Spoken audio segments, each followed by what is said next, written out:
மகனுக்கு நிகரான அன்பு தம்பி குயின் மீரா மெட்ரிகுலேஷன் சர்வதேச பள்ளியின் மேலாண்மை இயக்குனர், நிறுவனர், தாளாளர் அபிநாத் அவர்களே,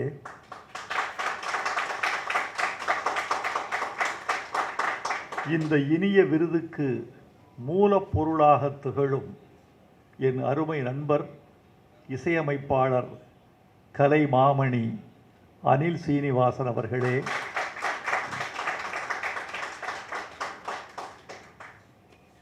குருவை மிஞ்சுகிற சிஷ்யன் மதன் கார்கி அவர்களே,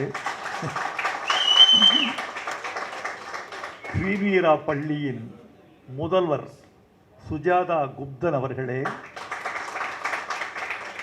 இந்த விழாவை தமிழ் மணக்க தொகுத்து வழங்கிக் கொண்டிருக்கும் இனிய தமிழச்சி இந்திரா அவர்களே,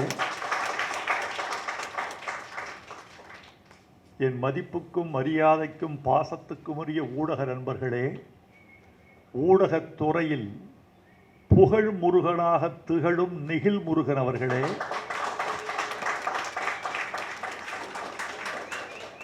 அருமை நண்பர் வையாபுரி அவர்களே, உங்கள் அனைவருக்கும் எனது அன்பான வணக்கத்தை தெரிவித்துக் கொள்கிறேன். ஆங்கில புத்தாண்டு வாழ்த்துக்களையும் உங்களுக்கு உரித்தாக்குகிறேன். நண்பர்களே, நான் மிகவும் பெருமையோடும் பெருமிதத்தோடும் நின்று கொண்டிருக்கிறேன். பெருமைக்கு காரணம், வைகை நதிக்கரையில் ஒரு பள்ளி, குயின் மீரா மெட்ரிகுலேஷன் சர்வதேச பள்ளி, ஒரு உலக சிந்தனையை சிந்தித்து அதை உலகத்தின் உச்சத்திற்கு தமிழை கொண்டு சேர்த்திருக்கிறது அபிநாத்தின் மூலமாக என்ற பெருமை. அதற்கு காரணங்களாக என் நண்பரும் என் மைந்தனும் திகழ்கிறார்கள் என்பது எனக்கு பெரிய பெருமை. மிக எளிமையான காரியம் அல்ல இவர்கள் நிகழ்த்தி இருப்பது. தமிழை தமிழாகவே உலக அரங்கில் ஐநாவின் துணை அமைப்புகளுள் ஒன்றான யுனிசெஃப் நிறுவனத்தின் வாயிலாக வேர்ல்டு ஸ்டூடெண்ட் ஆந்தம், உலக மாணவர் கீதம், இது உள்ளூர் மாணவர் கீதம் அல்ல, உலக மாணவர் கீதம் என்ற முத்திரையோடு இந்த பாடல் சர்வதேச அளவில் புகழ் பெற்று ஒலிக்கவிருக்கிறது என்பது எளிமையான காரியம் அல்ல. எனக்கு தெரியும், இந்த போட்டி மிகுந்த உலகத்தில் எவையெல்லாம் தடையாக இருக்கும் என்பதை நான் அறிவேன். அந்த தடைகளையெல்லாம் தாண்டி தமிழை உலகத்தின் உச்சிக்கு கொண்டு சென்றிருக்கிற இந்த பெருமக்களை நான் பாராட்டுகிறேன். இதில் நான் அடைகிற பெருமையெல்லாம் ஒன்றுதான், வைகை நதிக்கரையிலிருந்து தமிழை உலகத்தின் நதிக்கரைகளுக்கு கொண்டு சென்றிருக்கிறீர்கள். இது எனக்கு பெருமையாக இருக்கிறது. நண்பர்களே, இந்த பாடலை எழுதியவர் மதன் கார்கி என்பதில் நான் தந்தையாக அல்ல, ஒரு தமிழனாக பெருமைப்படுகிறேன். அனில் சீனிவாசன் அவர்கள் முன்மொழிய இந்த பாட்டு ஒரு உலக அரங்கை தொட்டிருக்கிறது. அவரையும் நான் வாழ்த்துகிறேன். என்ன செலவானாலும் பரவாயில்லை என்று சொல்வதற்கு தமிழ் திரைப்படத்துறையில் ஒரு தயாரிப்பாளர் இன்றைக்கு இல்லவே இல்லை. தமிழ் திரைப்படத்தில் கிடைக்காத ஒரு தயாரிப்பாளர் மதுரையில் அபிநாத் என்ற பெயரில் கிடைத்திருக்கிறார். என்ன செலவானாலும் பரவாயில்லை என்று சொல்லக்கூடிய துணிச்சலும் தியாகமும் வேறு யாருக்கும் வராது. அந்த துணிச்சலுக்கும் தியாகத்துக்கும் கிடைத்த மிகப்பெரிய வெற்றிதான் தமிழ் இன்று உலக அரங்கின் உச்சத்தில் நின்று பாடப்படுகிறது என்பது எனக்கு மகிழ்ச்சி. இந்த வரிகளை பார்த்தேன்.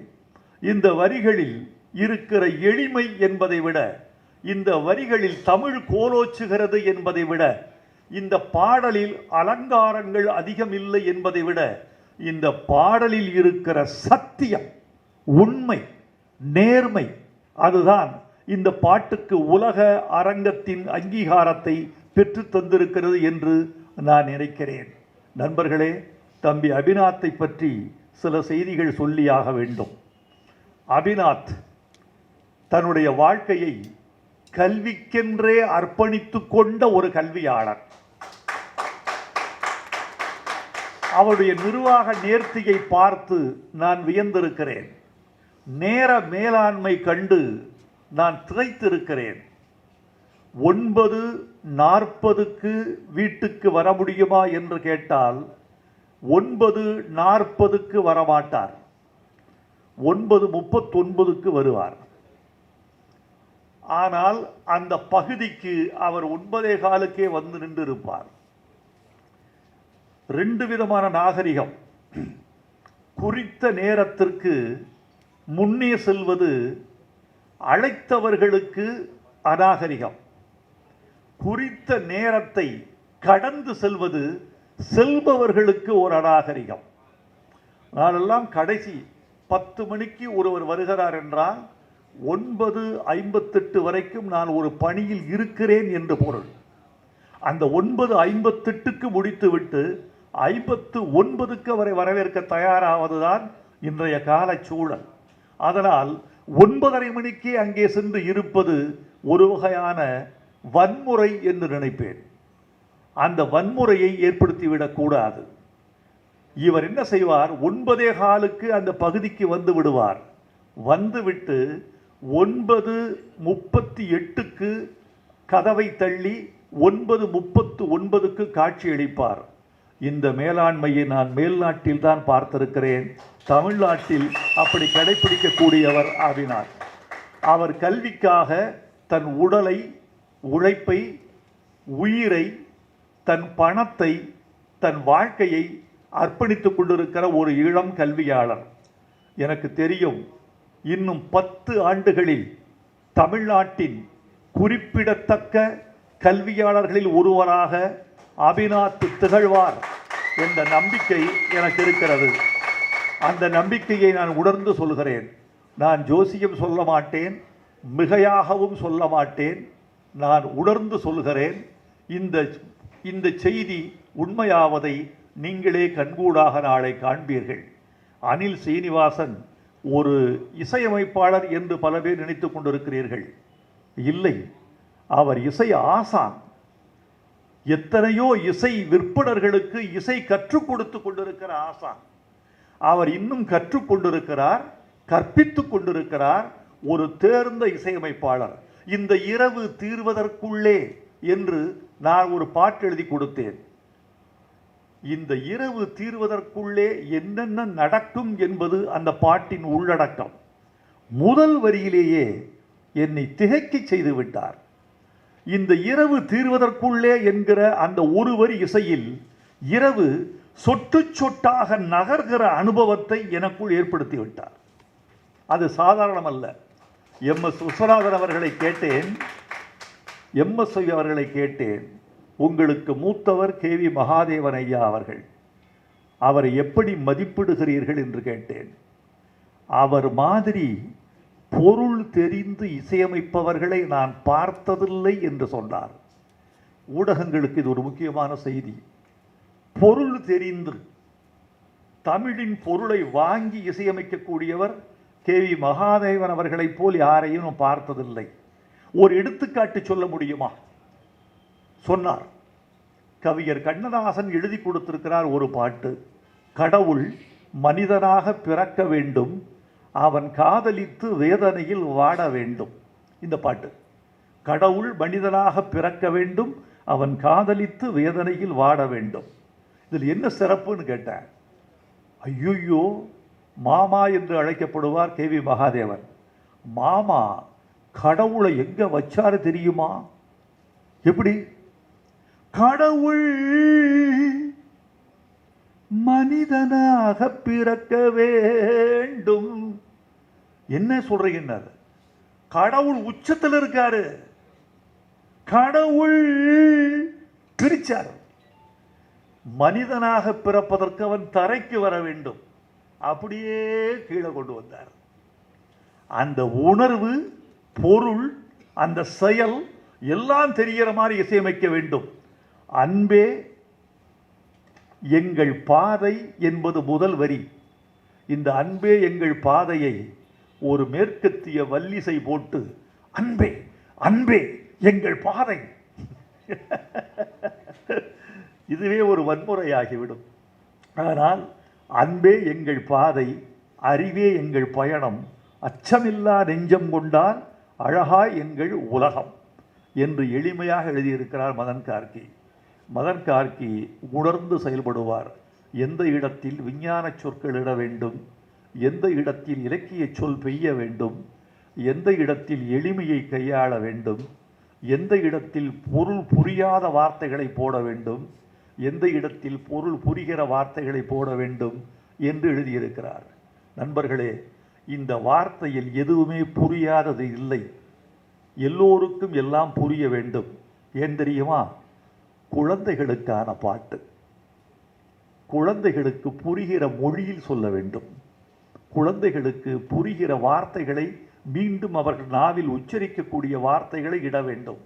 அதனால் இந்த பாடலை குழந்தைகள் மொழியில் எழுதியிருக்கிறார் என்று நான் கருதி மதன் கார்கியை பாராட்டுகிறேன். நண்பர்களே, மரஞ்செடி கொடிகள் போலே, பூச்சிகள் பறவைகள் போலே, விலங்கினம் மீனினம் போலே பிறந்தோம் பூமியின் மேலே. இது இருக்கிற முக்கியமானது, இயற்கையின் பரிணாம கொள்கை மாறாமல் இந்த 4 வரிகளும் இருக்கின்றன. நண்பர்களே, மகனை பாராட்டினார் வைரமுத்து என்று நீங்கள் செய்தி போட்டு விடாதீர்கள். இன்னொரு பாடலாசிரியரை ஒரு மூத்த பாடலாசிரியர் பாராட்டினார் என்று மட்டும் போடுங்கள். மரஞ்செடி கொடிகள் போலே, பூச்சிகள் பறவைகள் போலே, விலங்கினம் மீனினம் போலே பிறந்தோம் பூமியின் மேலே. பரிணாமத்தினுடைய வரிசைப்படி எழுதப்பட்டிருக்கிறது. மரஞ்செடி கொடிகள் போலே, விலங்கினம் மீனினம் போலே என்றிருந்தால் அது பரிணாம பிழை.